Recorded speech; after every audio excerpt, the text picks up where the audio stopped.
Here we are. Here we are.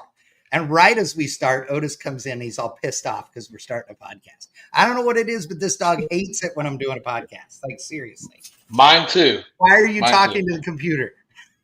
Right. And mine's in the crate freaking out as well. So perfect. Yeah. Mine's at Except home, so Adam has, he has two dogs that could eat your face, and you'd expect it. But one of them in particular, she just looks cute, but she's really like a Triceratops and a, Tyrannosaurus Rex had a baby. Yeah. She's nuts. She's a Belgian Malinois. Yeah. And she's 6 months old on Saturday. And she is a velociraptor currently. She eats all the firewood. She's an absolute disaster. But she's super cute. And she's out there losing her mind. Yeah. She knows you're talking about her now. See? There Probably. you go. Oh, God. Well, welcome, everybody. Appreciate you guys being here. Liking in the house. Terry, Bad Tree, of course. Neil in the house as well. Neil. Yeah, hell yeah. Yep. Everybody is here. Barnalicious, thank you so much for being here. Tonight, we have an interesting show. As you can tell, we have special guest Adam Dory in the house right here. Joining my normal cohorts and partners in crime over here, Ryan and Aaron. And I have to apologize for my beard. It's terrible, but I do have Coors Heavy. So. Okay. All right. Okay, that's fine. Yeah, we're good. It makes it okay? Yeah, absolutely. It's a banquet beer. I do not have an alcoholic beverage. What? For shame. I have alcoholic beverages within reach here, but I guess I could. Yeah, we won't be bothered by it. Go ahead, be rude. Reach over there, grab one. Well, one of you guys is talking in a little bit. I'll break open the liquor cabinet over here and it's a banquet. Come up with So tonight we're going to talk a little bit about a topic that has been like heavy lately, and that is the drag and drive trademark issue that everybody has been all about. And thanks to Matt Frost and Adam, we're fighting, which is awesome. Not fighting each other, fighting the trademark. So that's cool. So we're going to talk about that in a moment. Ryan was very excited. I'm so excited about this. So much to say. I love it. We are also going to talk a little bit about the Super Bowl. And what I'm going to address, just to start off, the thing everybody, was talking about, and that I think all of you need to get a clue and get over. It wasn't a GNX. Just shut your pie hole, you weirdos.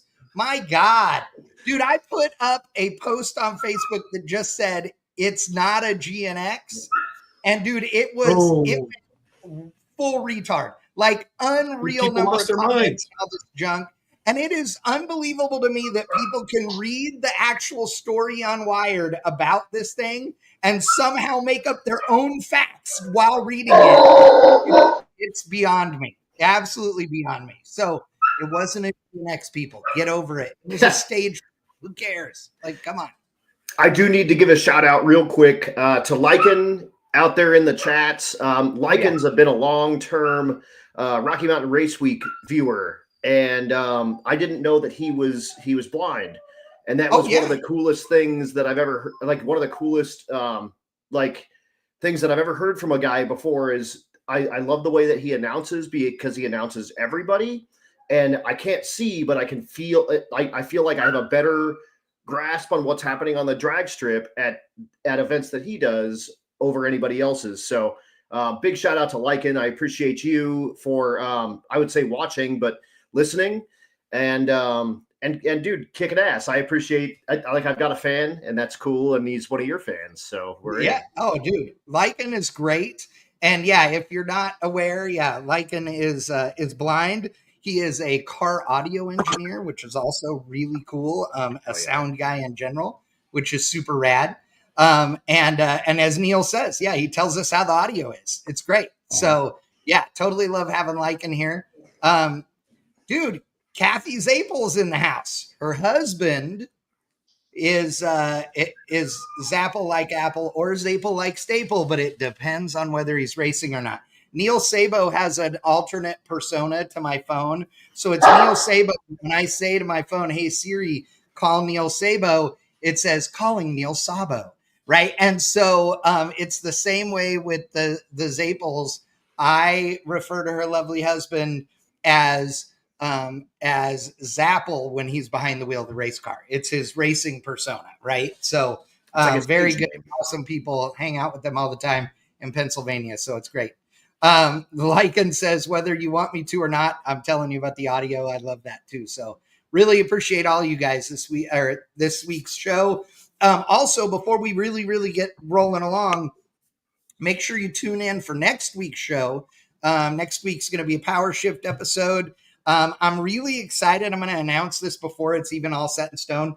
But I'm really excited that we are going to have a special guest on from the Virginia is for Lowriders channel on Facebook, or I'm sorry, on YouTube. And I'm really looking forward to it. It's going to be awesome. Crawford is the guy that does that channel. I don't know. He just hit 4,000 subscribers, I think, the other day. He's a really good dude and does some cool content. And so I was excited to have him agree to be on the show. So that's going to be fun. So if you want to talk about some cool, fun, hot roddy stuff, definitely tune in next week for that show. It's going to be awesome. But without further ado, let's get started. And I guess let's start off with the trademark deal, right? Because people are losing their minds about it. Adam, this has been a topic that we've been talking about for a long time. Yeah. Hyde on social media. Tim Heidenreich. Yeah, that's the guy. That's the guy. He is. He is the guy that puts on Midwest Drags, and he does. He drag and drive addiction and those kinds of things were him. He used to be in business with Michael Narks, who is a good friend of ours. We love Narks, and he's got a show going right now at the same time as well. Yes, yeah, Narks goes on. Yeah, Drag Drive Repeat. They do a great job, and they have nothing to do with this trademark fiasco at all anymore. But Hyde decided, and I don't know, it's been a year or two ago now. 23. So it was about a year and change. And he trademarked the term drag drive. So drag, the letter N, drive. Right. I still use drag and drive or drag ampersand drive all the time. There are some people that say you could get in some, hot water with that. And some that say you couldn't. Either way, he owns drag drive. And I don't know how he was able to do that. As a business owner who owns a trademark, who's been involved in trademarks for years, did multiple trademarks for different brands that we've had. Car Junkie TV with me and Freiberger, we did all of the trademark work ourselves on that. You have to prove that it's a unique thing in order to trademark, right? You can't do like Ryan said earlier, that, he has trademarked the and you can't do that. Yeah. There are things that everybody uses every day. So it was a little strange to me and to a lot of people as to how he could have made the argument and how anybody in the trademark office could have possibly thought the argument was good enough to trademark the term drag and drive. And so I don't know how it went down. I don't know that anybody will know the real truth. Yeah. But when he first did it and there was a huge uproar, he agreed that he had screwed up and said, okay, I'm just not going to enforce it. Go hot, have fun, until recently. And so what happened recently that changed that, Adam? So I got hired to announce the Wild West Drag and Drive, put on by Portia Densman, who is Galen Knowlton's daughter. who's a longtime drag and drive dude. He had the 67 or 8 Camaro with the flames on the front, black with flames. I'm sure you've seen it. But she said, that's it. I'm going to do it. We're going to have this little drag and drive. It's West Texas and New Mexico. It's 3 tracks, little short guy, whatever. She got an email from Hyde and ended up getting a call from him, from Heidenreich, and ended up calling me and said, okay, so I did a little digging and I found a post that you made in 2023, basically calling this guy, basically telling this dude to lick your ass. Yeah. Which was pretty much what I was telling this guy to do. And she said, okay, so I just got a call from this guy. He wants $1 for trademark rights. He doesn't want any of my merch sales stuff, but he does want to approve all of my merch, and anything that says drag and drive, I have to have an R on. And that's just what's happening today. And I was like, well, what's going to happen next year? Yeah. And in 30 years, and who knows, where this could go. And so I told her, why don't you ask him to sign a 100-year contract for $1? That makes sense. He'll make his dollar to keep it pure, and he won't touch us for 100 years. Life is good. And that didn't work.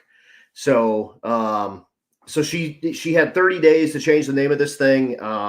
She had ordered checks. She started a business. She had all the sponsors had their names already. She was about to make shirts. She was right there. Like, thank God she didn't. But she's already invested time and money into this deal. And she didn't want to pay the dude $1. So, and I don't blame her. Right. I mean, screw it.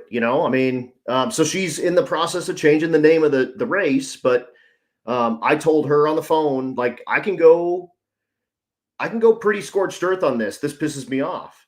Right. How bad do you want to go? And she was like, I'm not really, I don't want to be that guy. Let's just let it lay. Well, Galen lost his mind about 45 minutes after that conversation and made a huge post on Facebook and called this dude out, and they were arguing back and forth. And, I don't know why. I was like, I called Matt and I was like, hey, Matt, are you in to sponsor me for filing this cancellation of trademark? It's $800. That's probably not all it's going to be, and there's no guarantee that this is going to work even. Whatever. He said, let's go. Like, let's make it happen. And if you guys don't know, I work for like a ton. I work for an absolute assload of drag and drives. I'm kind of that guy. I'm a 6 week guy. I've done 6 summer. I'm a Rocky Mountain Race Week guy. Everything but Midwest Drags, which is run by Toolbag McGee, and Drag Week, which has Brian Loans and David Freiberger, which is, great that those guys run their thing. Go for it. Right. But I've worked for nearly every other one, and I figured now was a good time. Let's jump into it. And I'll kind of be the voice of this. And I lost my job in March. I've just been announcing full time since, and I've got a lot of time until my next gig. And as an Army guy, I know that you can do a lot in the military and the government if you can fill out the paperwork right. And I also have an English degree, so I can write, I can fill out paperwork. I've got a good attention to detail. So without a lawyer, I'm going to go against a dude that obviously will have a lawyer. But what's awesome is I have also I have a very, very large set of folks that are going to be on the petition with me. So I have myself as the main petitioner, and I have at the moment I have over 700 co-petitioners on with me. So what's going to be cool is going in front of a judge with literally the entire community worth of people, 750 or 1,000 people. Yeah. And saying, okay, it's not just me and this guy, it's me and these people And I don't think there's a judge on the planet that's going to look at this list of people that, again, I'm keeping all of this it's me. It's just for this use.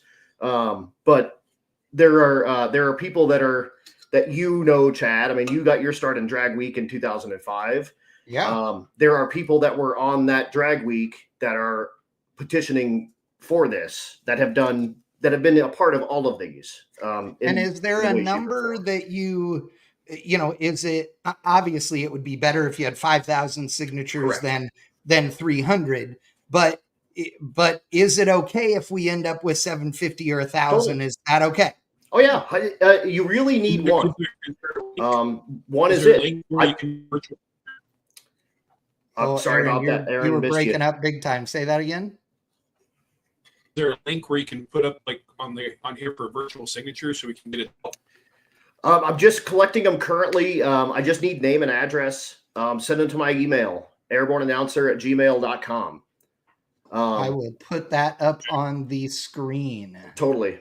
And it's kind of, because it's the government.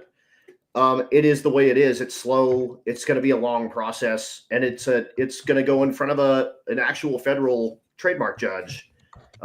So where do you have to go do that? Do you know? I don't know yet. I haven't actually filed. I just kind of gave them my intent to file. I have 22 more days. Okay. So my idea is I want to get to. Thank you so much. I want to get to 1,000. That would be my goal. Which I've gotten to. I'm over 700. I'm probably 750 at the moment. I have to stop because I have so many people that I'm just data entering. Like, I will spend all day putting addresses into a Word document I've got. It's 2 columns. It's 30 pages long, if that gives you any idea. It's last night it was over 5,400 words. So wow. It's just, there's the people have come out of the woodwork to support it. And like I said, I just don't think that there's any chance that a judge is going to look at 1,001 people, me being the one with 1,000 people standing behind me and saying, okay, they were going to keep this going. The other thing that we've got going for us as well is it is a crap. What do they call it? It's not a full, they didn't get like a full blessing trademark. It's a provisional trademark. So we have a better chance to go in and talk to him about it. And I think that's how he got it in the first place. He didn't get a full blessing trademark. He got a provisional trademark, and he kept it quiet because as you have trademarks, you have 30 days where it's really easy to get a trademark canceled or otherwise defended against in some way, shape, or form. After 30 days, they put a stamp on it, and it's harder to get it canceled. And if you want to see this or any other trademark, folks, it's not hard to find. I'm mesmerized daily on social media when people go, where do I find this? Well, if you actually, instead of typing that into Facebook, said, where do I find this in Google, the goddamn thing will tell you. People, Come on. Like, seriously, use your brain. Right. Okay. It's there in between your ears for a reason. Okay. So all you have to do is, if you do a Google search of how to look up a trademark, it's going to send you to the USPTO, which is the U.S. Patent and Trademark Office. Right. Okay. And it's uspto.gov. And when you go there, you can click on trademark search and you put in a term and see if it's trademarked, because that's how you learn if you can trademark what you have already, to see if somebody already did. If me and Adam decided, God, we got a great idea, we're going to open up a coffee shop and call it Starbucks. Right. That would be a dumb name to choose, right? Yeah. But we could see that if we went to the Patent and Trademark Office. So if you go there and you look, there are 2 word marks, as they call them. And both of them are drag-n-drive. And one of them is for printed goods, namely decals and yearbooks in the field of drag racing, printed calendars, and printed posters. as well as apparel. The other one, And apparel. Yep. the other one is entertainment services in the nature of automobile racing and exhibitions, entertainment services in the nature of organizing automobile races or racing and exhibitions. So, yeah, just go fuck yourself. That's No, pretty much that's it. It's that's going to be the deal. He did end up getting derivatives added to that, so ampersands and stuff like that have started. Where is that put? Because I see no record of that. It's in a sister one. You can dig in those, but he has a little sister link to one or both of those. Gotcha. That's in there. But either way, it's going to be cool. You know, it's been a fun thing hearing people's stories about a dipshit, and like he's posting stuff like the only people that don't like me are my haters and my competition. And competition. Right. Yeah. Wow. So many people are lined up for the Midwest Drags. Yeah. Yeah. I've got one of my stories myself with that guy. And I knew in the first 4.5 minutes of speaking with him that he was a useless son of a bitch. My question is, on the day of the trial, the hearing, I should say trial. I mean, on the day of the hearing, can we wear fuck hide shirts and hang out in the parking lot? Okay, you can. Yeah, you still have a First Amendment. I do. I forget. Thank you. You can do whatever you would like. How about if we went to? Okay, here's the deal. I hate that this would put money in his pocket, but if everybody went and bought a Drag and Drive shirt from him and then sent it to me, I would add to it. Okay. And then send it back to you for $0. Like the big. Oh yeah. Oh, I'll give you a couple of options. You can be Drag and Drive. Right. You can be the circle and the red, slash whatever. Right. I'm all in. That would be awesome. And the Vanderhoofs who do the Southeast Street and Yeet actually are dropping a shirt that has the little R and a dude humping it. Yes. Yes. They're dropping that shirt. Yep. So that will be available on the Southeast Street and Yeet sites. I would like by the end of the day. I would like a sloth fucking mine, and then nice. Because like sloth are slow, and only slow people go to Midwest Drags. I like it. I like it. But no, man, it's going to be cool. Like the people that have come out of the woodwork that have signed this thing have been absolutely awesome. I think, I think we've got a big head of steam, and, it makes sense to bury this thing now. Like we let him go before, after he caused his last ruckus. And, unfortunately, dude, it's just, it's time to squash this bug and get him out of our lives, and he'll go do whatever he's going to do next to scam his next group of people. Yeah, and it won't be us. He's a cancer. He's a cancer of drag racing, and he needs to be nullified. Anything auto sports. I've been calling him an NPC. He's a non-player character. He's the dudes in GTA 5 or newer that just walk around on the street and don't do anything. They're not part of the game. That's what that guy is drag racing. Like he's just a dude that's in the background in the game that we're actually doing.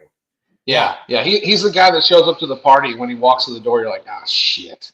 That guy's here. God. That guy is here. Oh, boy. Yep. He's Buzz Killington. Yeah. I got to tell you, like, one of the things that I also find annoying is that the owner of these trademarks, which is him, but the company listed made in the USA. Yeah, made in the USA Incorporated. Like, dude, come on, man. Oh man, made in the USA. Dumber? I mean, made in the USA, but acts like a commie bastard. Love it. How is that not taken already? Made in the USA Inc. I thought somebody would have gobbled that up a long time ago. You figure, right? But one thing that I just want to mention on trademarks. Yeah. So most of us watched the foosball game on Sunday, and if the Chiefs would have three-peated, I believe it was Pat Riley back in the 80s. He trademarked the term three-peat. And so all these college teams that three-peat, they put it on merchandise and everything else. The Bulls three-peated back in the day. Yeah, Really? he gets royalties off of all that shit. Wow. And see, okay, I understand if he got royalties off of it when it first started, but when it becomes the standard deal, like there's a bunch of stuff. This isn't just Hyde that's ruining the world with this stuff. The fact that you legally, we are not, if we were governed by the FCC, if we were on a radio station, we couldn't sit here and refer to the Super Bowl as the Super Bowl. Right. It's the big game. Yeah. Well, and the NFL, because they're a bunch of douchebags too, they tried to trademark the big game years ago. And luckily the judge was like, hold on. Like, what the hell are people supposed to call it? What are we going to call it? You won't let anybody refer to it. What are you, come on. Chad, that's just like back in the day, way back in the day, when people were first getting websites and all these guys were gobbling up common company domain names and trying to sell them back. I mean, it's the same sort of shit. Exactly. I'm dating myself here, but I mean, I see Flowmaster. Okay, Flowmaster doesn't have a website yet. Oh, I'm going to buy flowmaster.com. And they did. And for a long time, they held people, sort of hostage to get that.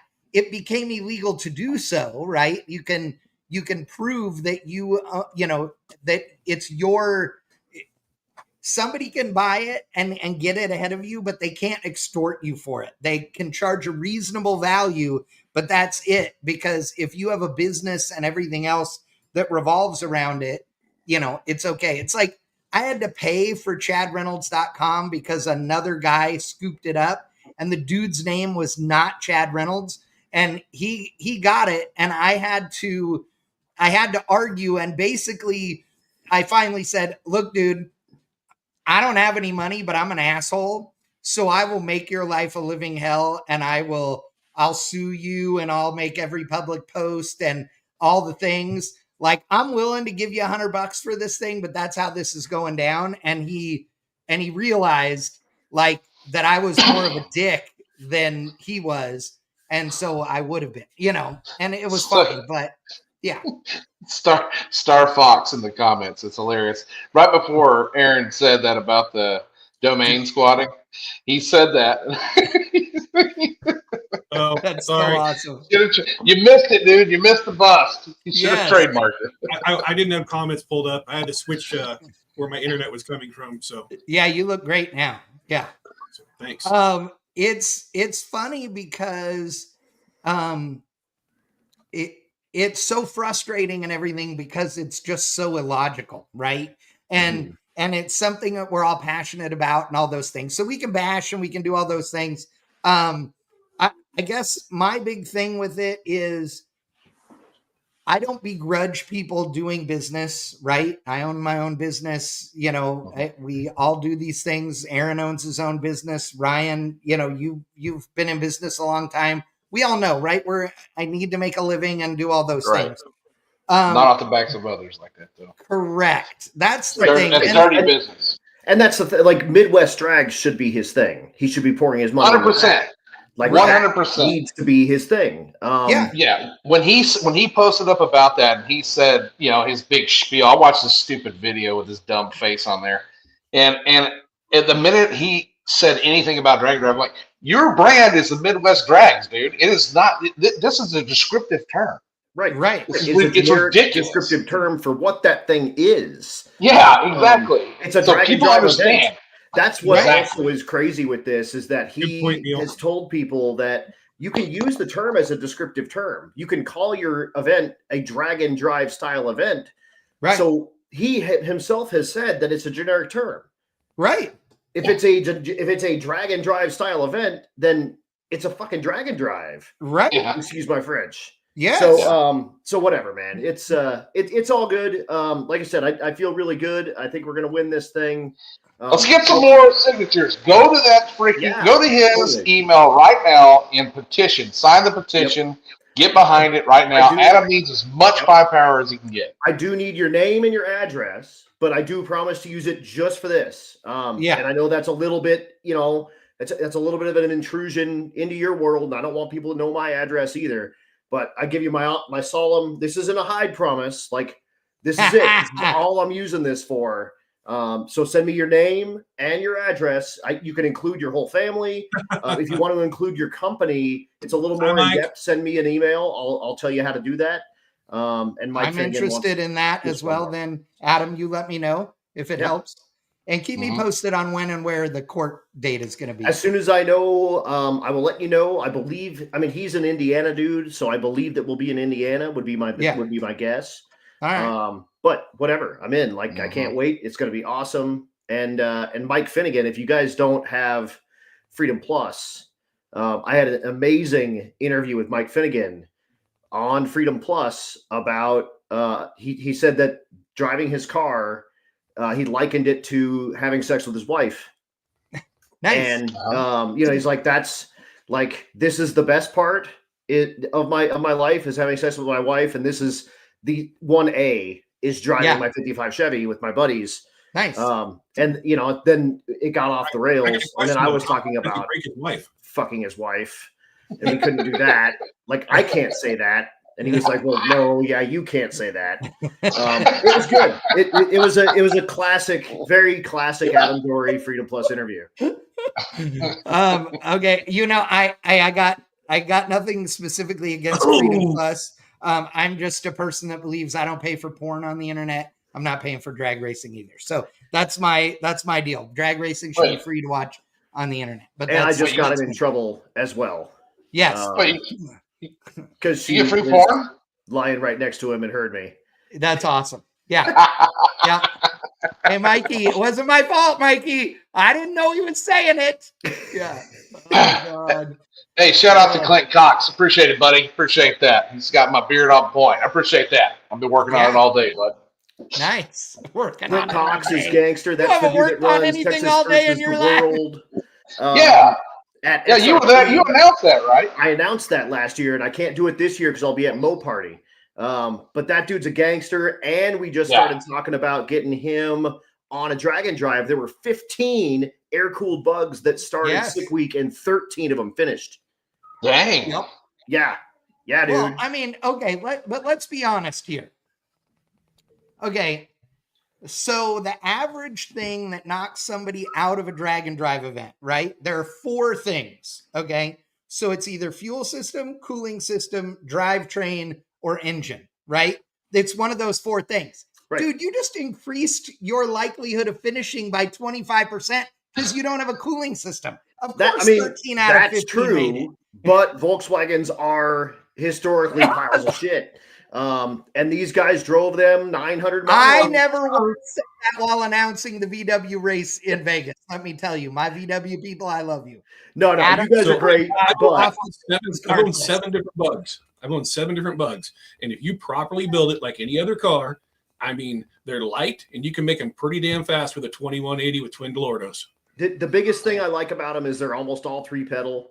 And all the weight's in the back, so they do wheelies. Like a 12-second one does wheelies, which is freaking awesome. Oh yeah, dude. We went to that bug event. So Jake had never been to a Volkswagen event, and I used to go when I was a kid with my dad. Like, we did all kinds of different stuff when I was a kid, but we would go to the bug events. They had a Kennedale or Texas Motor. Oh man. Anyway, the old track that we used to have that was awesome. Anyway. I told Jake, I said he was, he's doing photography. He's learning photography. He's 13. He's killing it. And I said, if you want to go learn how to take good photos, let's go to this Volkswagen event.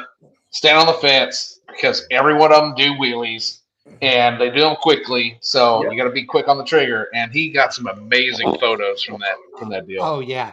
I had awesome. So much fun at that event in Vegas. I told you guys on the show, it was so rad. Corey and his whole crew were so fun. Clint knows I love Volkswagens. I've never owned one, but I think they're rad. Oh, totally. And I just had such I just had such a good time at that event. It was great. And I know Adam had a great time at the one here, totally which I wanted to announce, but I couldn't because I was leaving. I was out of town, you know. Clint did a gangster 165 class. So you had to run a 165 radial on these cars. Right. Yeah. So, you know, the old school, little skinny Volkswagen tire, 165 80 15s. That was, dude, the guy that won a big like chain, said gangster 165 on it. And it was like Chuck Bowen won that thing. And I think he's got like a chop top bug that's a turbo deal that I think it probably would run. I don't even know. I think he broke it in that gangster race, but I think it runs in the 9s. He'll Clint will jump in here and say, but running a 9-second car on some 165 radials was pretty gangster. It was awesome. Well, one of the guys when a bug leaves the starting line, because like you said, it's a wheelie and this froggy hop thing that goes on, and then I don't know which direction it's going, but it ain't straight. Right. It's going to make one turn and then it'll go straight. It'll be fine. Right. And there's like, no matter how badass you are, there's like a 1 in 5 chance of one gear or another not being grabbed. Right. And dude, we had a piston come flying past me and Jake's head. That was, I mean, some guy blew his motor up and it ended up in the top of the stands. Like we heard it whisking by us. I was like, oh God.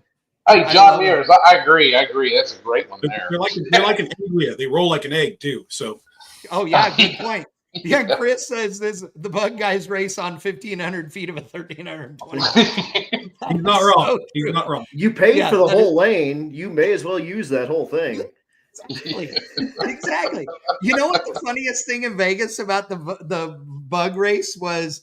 That the guys like Brad and all the dudes that were up on the starting line, you know, running the starting line, are like, my God, these guys tear up the starting line because they don't make enough power to ever, you know, spin the tire. They dead hook, and that peels the rubber off the racetrack. So, dude, bald spots, they were fixing bald spots like it was a pro stock race. It was crazy. Yeah, but they're only like 4.5 inches wide. But they're only 4.5 inches wide, so they can put them over like 6-7 times in the groove. So exactly. Oh yeah, it was awesome.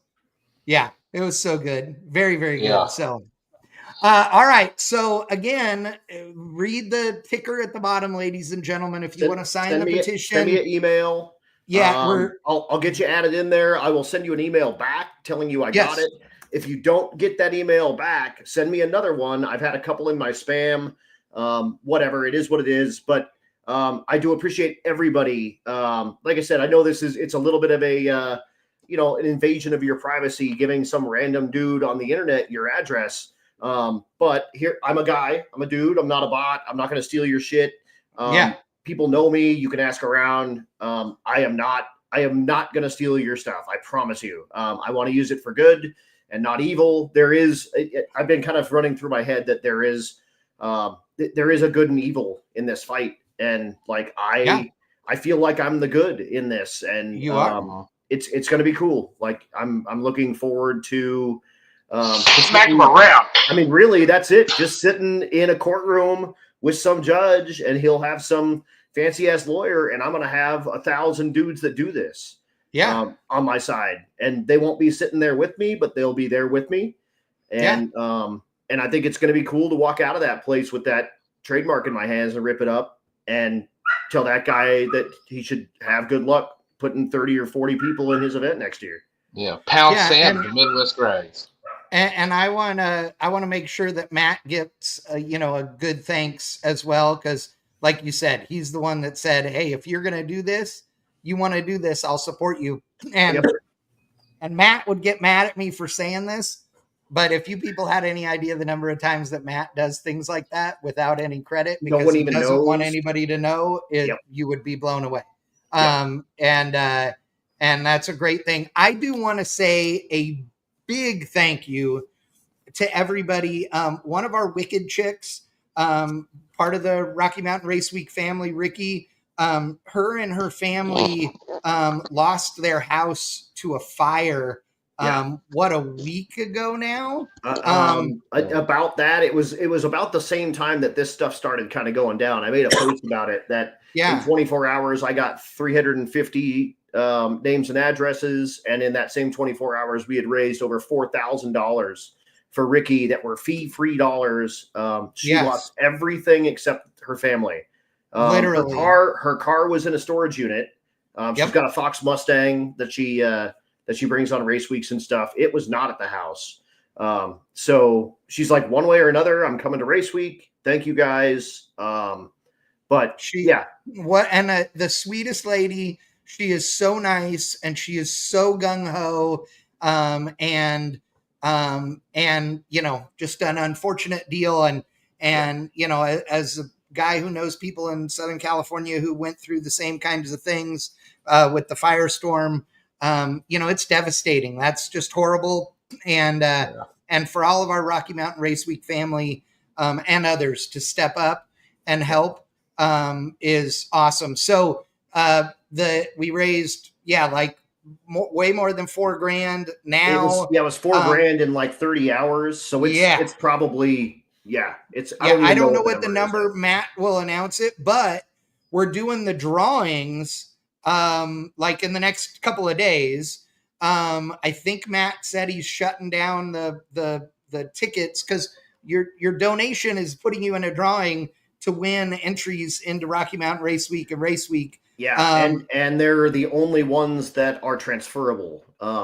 You can typically not buy and then transfer an entry, but these ones will be transferable and sellable and everything. So, And I've already said, I bought 3 entries under Bang Shift, and if we win any of those, we will put them up for auction or raffle or something else to raise more money and give them off to somebody. So, absolutely, it's a worthy cause, and so it's very cool, and we appreciate it, Matt, for sure. So, and that's the crap that Matt does. If you guys don't know, people have wadded their cars up on race week, and we've passed the hat around and getting them a few $1,000 to start building a new car, or to get all sorts of stuff like that has happened, and it's always been, just people that are cool enough to reach in their pocket and pull out 20 or 40 or $50, right, to throw into the hat for people that need it more than them right now. And dude, that really speaks to the drag and drive community. Like, I've made that post and people were like, that are drag week dudes that don't have access to the RMRWers page. How do I help? Like, just get with this. Like, and some people have just given money without even the thought of getting entries. Just give this to her, make sure she's in good shape. That's what this community is about. It's not about making a dollar. It's about raising money for people that need it. It's about helping people when they need it. It's about bringing people up when they need it. People make fun of us and tell us that we're the Dom Toretto and Fast and Furious, but it's a family, dude. It really is family. It is. It's different than anything that I've ever experienced. And if you haven't been on one, get your ass on one, because it'll ruin your life in the best way possible. Yeah, absolutely. 100%. Yep. So, moving on to our next topic, which is also a funny gripe one. This episode is all about the griping. Raise your hands if you saw the Super Bowl this last weekend. Okay. First football game I've watched in maybe 10 years. And on the Super Bowl was a series of commercials by Fox and IndyCar highlighting a driver named Pato O'Ward. Never heard of her. Yeah, he seems to be a perfectly average-looking young man, and I'm sure he's talented and can wheel a car and all those things. Unfortunately for him, IndyCar and Fox referred to 2 really stupid things during these commercials. Number one, they refer to him as the fastest 25-year-old on 4 wheels. And I know too many people that are 25 years old or younger who have been way faster than 237 miles an hour to even count. And they also referred to IndyCar as the fastest racing on Earth. Wait. There's one more fact, though. One more. Yes. They paid more for the Super Bowl commercials than they did for the rights for IndyCar. Look it up. They paid more for the advertising during the Super Bowl than they paid for the rights. How crazy is that? Yeah, that's stupid. And here's the deal. There's no... I know that we now live in a society where the truth doesn't matter, right? I mean, it matters to me, but it apparently doesn't matter to any of our leaders. Hey, what's your truth? What's your truth, Chad? There is no your truth, dude. It's the truth or it's not, right? And you can't make up your own truth to say you're the fastest guy in the world if you're not the fastest guy in the world, right? I mean, I love Lycan to death, right? But if Lycan goes and says, I'm the fastest blind man on the planet, then my buddy Dan Parker is going to have something to say about that, right?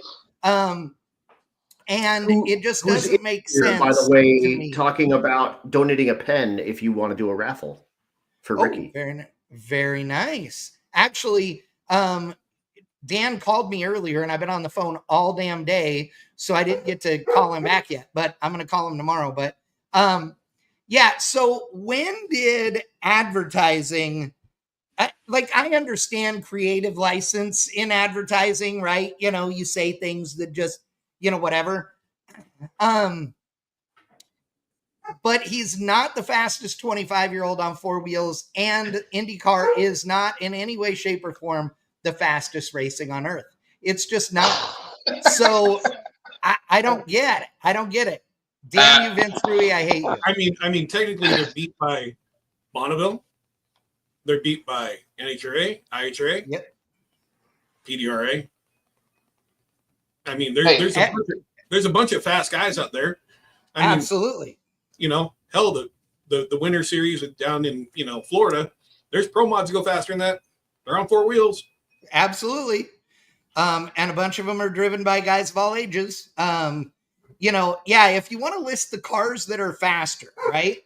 So you've got, NHRA Top Fuel, NHRA Funny Car, NHRA Pro Mod, Top Alcohol Funny Car, Top Alcohol Dragster. You've got every other Pro Mod series on Earth, right? Whether it's PDRA, Midwest, whatever, all of them. Top Dragster, Top Sportsman. Those are both quicker than 230. Absolutely. And here's the best part, Charles Wickham, this is exactly my point.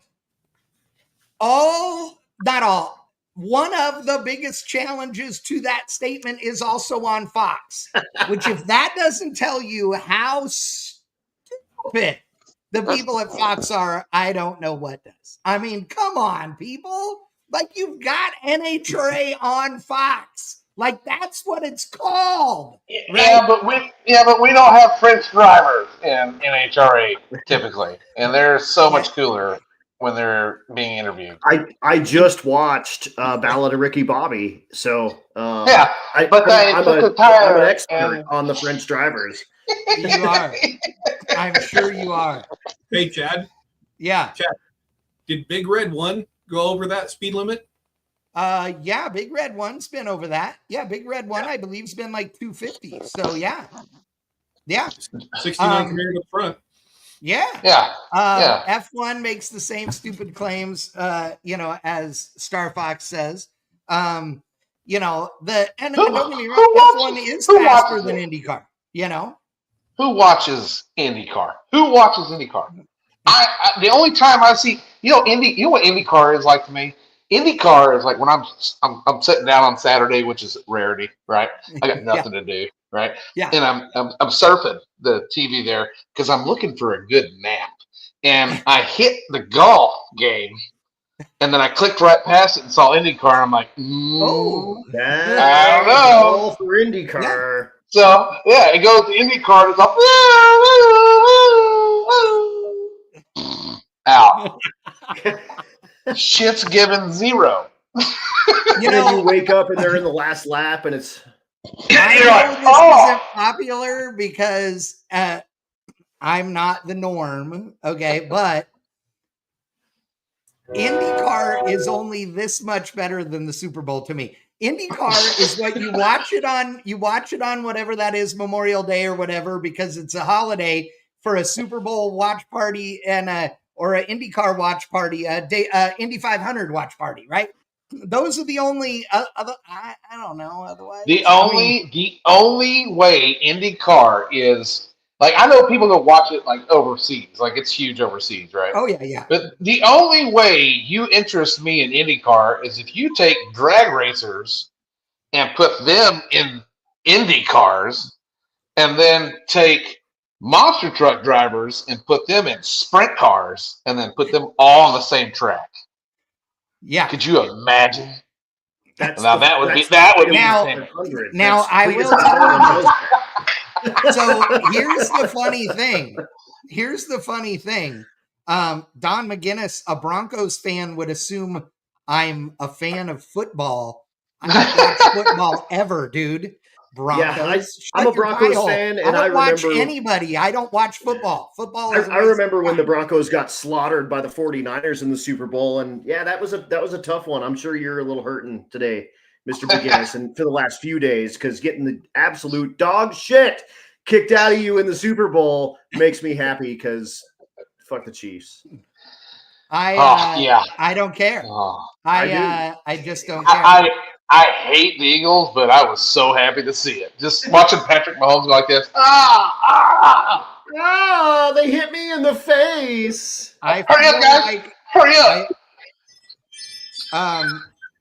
I feel like I have gone back in time to a place I don't want to be, because we're talking about football and I don't what I signed up for. So I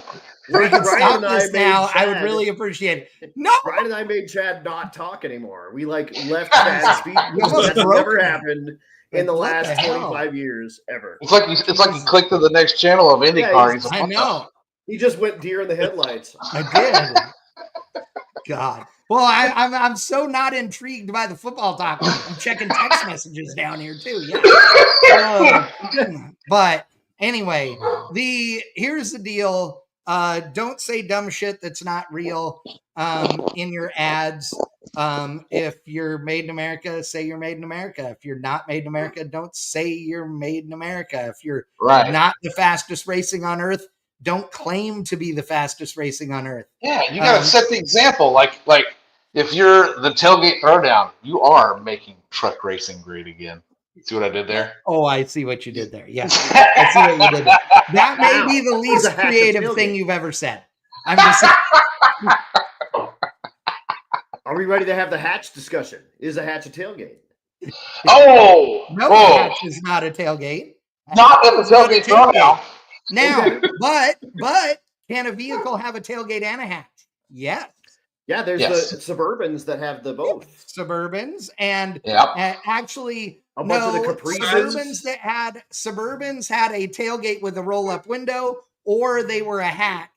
But the barn doors, the barn doors. But a Blazer, like my S10 Blazer, is a tailgate and a hatch. My 56 Chevy wagon is a tailgate and a hatch. Like Roadmasters, actually, you can open it the one way and the other way. Yeah, that's right, because it was a bisexual tailgate on those. Yeah.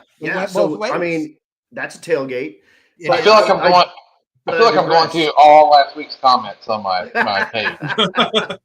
I may or may not be reading them right now. Dude, I had like 3 dudes go, "What about a Ute?" And I was like, "Look, bud, we're in America. If you're going to ship one of those over here to Arkansas for the tailgate throwdown, we will find a spot for you. Don't you worry." Hey, Terry Burgett, you're wrong. A K5 Blazer was a tailgate with a roll-up back window. Yeah, just like the square body Suburban. I own those. So not the same. Adam, is a Suburban a truck? Yes. Truck. Yeah. Yep, it's on a truck chassis. Yes. It Yeah, is. Yes. I drove him around for hundreds of miles when his bullshit blew up, and I was like, "Isn't this a great truck?" My 3/4 ton Bird, and he was like, "This is an SUV," and I was like, "Get out and walk." Okay, hold on. This is a truck. Yeah, and Darce, I love you, dude, but here. So the Suburban was the first SUV. It is the longest single running model. Yes, it is the longest single running car or truck model in American history, by the way. Okay. And it is the thing that started it, but they never were referred to as SUVs until some prick in the 90s or 2000s decided that everything had to have a 3-letter acronym. Right. So, freaking millennials. I object, Chad, because I think the international travel all superseded the Suburban. Ooh, but it's not. But it's not still around. International went out of business in like 1930. No, but I did say it was the first. So let's see. The international. I think travel you're right. The travel all's earlier. Nope. I do not believe so. Let me see. Hold on. So the international travel all started in 1953. Oh, the Suburban. Okay. For that. And let's see here. Suburban. Why is it that when you want Wikipedia to come up, it doesn't come up? These guys. Freaking internet. It acts like IndyCar every time. Yeah. We're not talking about panel vans and stuff. We're talking about the name Suburban. Ooh, careful saying the word Suburban. Has it been trademarked? Yeah, the Chevrolet Suburban. Dodge had a Suburban. Yes, they did. But the Chevrolet Suburban is a series of SUVs built by Chevrolet that started in 1935. I'm going to say 36. But they 35. did say SUV. But that's Wikipedia. Right. Yeah, they do refer to it as an SUV, but that's only because now. But yes, so 1935. Now, okay, but here's the deal. As the wagon and Suburban guy, is a Suburban a wagon? No. In two-wheel drive form, I believe it is. No. I would agree with you. I would agree, Aaron. It is. It's a wagon. It is. No, it's a long roof. I think it's a wagon. Form, which they built in a two-wheel drive. I think it's a truck I only own and a wagon. Suburbans. No, it is a truck-only chassis. If that chassis belongs specifically to it, it is not a car platform. In order to be a wagon, it must have car suspension. Yes. What about the Wagoneer? Nobody has those. In the name, it's the same thing. No, nobody has those. Those don't exist anymore. They exist. Don't. No, put open cans of worms. There's new ones. They have a Stellantis Grand Wagoneer with a turbo inline 6. They do. That's right. Stevie says Suburbans are not trucks. I swear. Stevie, I would say mean things about you if your man wasn't here. That's okay. Actually, I'm still going to. No, I'm kidding. She's ridden in the 3/4 ton Burb. She knows. I know. And I owned a 3/4 ton Burb. It was the black to your white. Yeah. What about the new IRS Suburbans? Well, I don't agree with the IRS, but they got one and it is what it is. I don't care. That's so awesome. Oh, Vince Rui says it's a man wagon. It's a man wagon. There you go. And my buddy has a 4Runner. He calls it a man van. I love it's it. A man wagon. Vince has my Suburban. He does. My 3/4 ton Burb. He has my Suburban. Now, so Terry Burgett says, so El Camino, truck or car? It's a truck on a car chassis. Technically speaking, it was a wagon with the roof off and a floor modification. Right. Technically speaking. It has its own chassis. So like the G bodies, I don't know about all of them, but the G bodies have their own chassis. It's actually a longer chassis. A wagon chassis. Every manufactured has a full chassis under it. Yeah. Yeah. So the wagon, it's a common misconception. The wagon shares the same chassis as the 2-door sedan and the 4-door sedan. The only one that's different is the El Camino. It's like 2 inches longer, I believe, something to that nature. The wheelbase. But if you go back to the A-body Chevelle wagons and El Caminos, it was the same frame. It was. El Camino and wagon were the same on an A-body. So 1970, whatever it was, 77 and earlier. The El Camino and the wagon use the same chassis. So yeah, I get asked this a lot. Is an El Camino? This is a good one. So since an El Camino is or isn't a truck, we don't know, right? Yeah.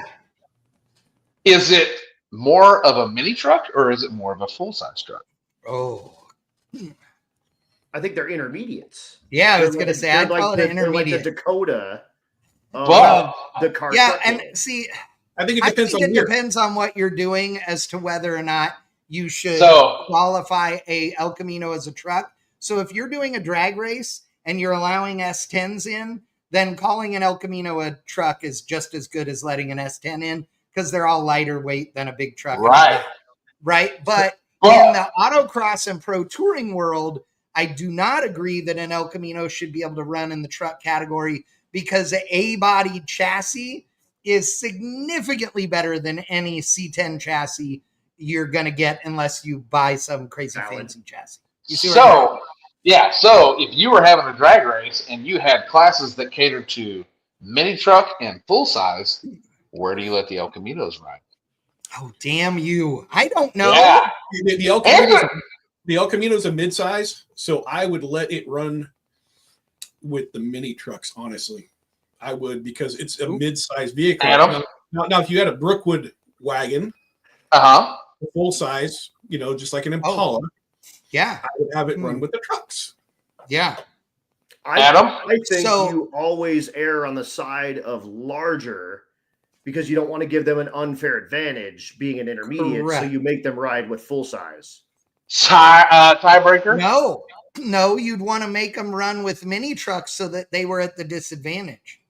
Okay. So wait. But Terry Burgett is the bed 8 foot in an El Camino. That's a good question. The cubic feet in a El Camino, we're using a G body for this particular term, the smaller of them, right? Attaboy. Okay. The cubic feet of a bed in a 78 to 87 El Camino is the same cubic feet as a step side square body Chevy pickup. What about an S10? Long bed S10. It's bigger than an S10. Okay. Are you counting the cubic feet as floor space or rail? Floor space, width, height. It's a little shallower. It's a little shallower, but it's just as wide, bigger. And it's actually wider and longer than a step side, but not quite as wide as a fleet side like my truck. So the reason why I asked this is because this is a ongoing argument. Because I feel as though that if you're in an El Camino, and I use, again, G bodies, right? Because I've had a million G bodies, and I know what G bodies can weigh, right? And I know that if you put a G body on a serious diet, even with a big block in it, you can get the car under 3,000 pounds, right? Easy, right? So I say they need to run with mini trucks. However, the rebuttal is the wheelbase on an El Camino is the same as a full-size truck. Right. So the wheelbase is shorter on the mini truck. And even though Jake's S10 with an LS in it weighs the same as my Malibu did, right? Within 100 pounds, the wheelbase is the argument. So I got all these guys with El Caminos, and I'm not sure where to put them because half the people say, full size guys, like, that's bullshit. I love it. That is so the dilemma that we, need to solve today. I love it.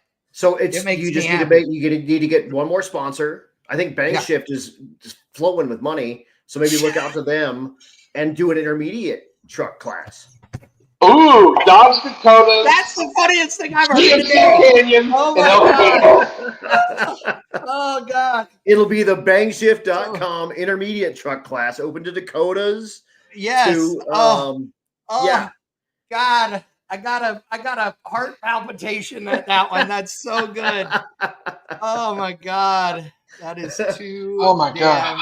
El Caminos and then wagons. Yes. Because it's the Bankshift Yeah. Intermediate truck wagon class. I think we're on want it something. fully written out.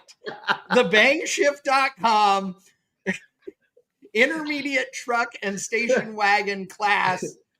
And then like maybe IE and some examples. Right. And all trademark. Yeah, just say a little R. Yeah, a little R. And then can you imagine, Chad, just for a moment, let's all go to a different place, right? Let's go to a place where Hyde doesn't exist. You're in the tower and you call this long-winded name to the lanes, and you look out upon the staging lanes. What do you see? I see mullets, cut-off sleeve T-shirts, just some of the weirdest looking sons of bitches. Yeah. Banquet beers everywhere. Oh my God, we gotta do this class, bro. This is gonna be the best class of drag racing, period. You might have to hand out condoms in the goodie bag for that class. Absolutely. Oh my God, that'd be great. Bangshift.com on them. That's so great. That is so great. I am gonna get Bangshift condoms made and give them away at race week. I am telling you right now. I am writing this down. We're handing out these out to El Camino guys because we don't want y'all reproducing. We got all the way to condoms. We don't need any more of this shit. And then when you unroll them, it says Bang Shift. So if you're a little guy like me, it just says Bang. Yeah. If you're hanging, it's Bang Shift. Yeah. Did you get all the way to .com? Oh, geez. Like, and where do we? You know what? Where we put the Honda Ridgeline? Jesus Christ. Hey. Yeah, don't even get me started. You know what? With that, we're calling it. That's the end of the show tonight, boys. We're an hour and 15 minutes in, and we have either yelled, screamed, or laughed the entire time. And Adam Dory, thank you so much for joining us. I appreciate it tonight, dude. It was absolutely fun. As always, Aaron and Ryan, my partners in crime, you guys are awesome. And I hope everybody noticed Aaron's new backdrop that he's got back there with the Wallies and all the cool trophies and, you know, all the fine looking Texas Precision Performance logos back there. If you're looking for rear end stuff, if you're needing gears or any parts, or you need somebody to build you a third member, nobody finer than Texas Precision Performance. So Aaron can build you up whatever you need, street car, race car, and whatever level of race car and whatever level of street car, it doesn't matter. He can handle it for you. If you are looking for an awesome event to go and you are a truck guy, make sure you check out the Tailgate Throwdown, Ryan's event, which is coming up. And hey, you know what? If you want to see another fun podcast on Tuesday nights, Mr. Adam Dory, the airborne announcer, has his show, which is Shut Up and Drink. No, that's cool. Drink. That's cool. Drink. That's cool. Drink. I like Shut Up and Drink. Shut up and drink. Shut up and drink. Yeah. Typically drag and drive base, but I'm gonna start opening that up to all drag racing type folks. So nice. Hell yeah. I didn't do one yesterday because, to be honest with you, I didn't know it was Tuesday. Nice. Not having a job. Dealing with this copyright stuff. Stevie was like, "What are you doing for your podcast?" And I was like, "Yeah, that's tomorrow. That's Tuesday." And she's like, "No, honey, that's tonight. You're an idiot." I typically do most Tuesdays, but missed this one, and most of the time I'm on. So yeah, this is fun. Absolutely. And make sure you go to his email and sign the petition. We've got to get rid of Hyde, damn it. Yeah, yes. I got 13. I've got 13 new ones since we started this show. So that's what I'm talking about. That's awesome. I love it. Lycan is asking if a third member order can come with Bang Shift condoms. We'll make it happen. Oh, yeah, absolutely, Lycan.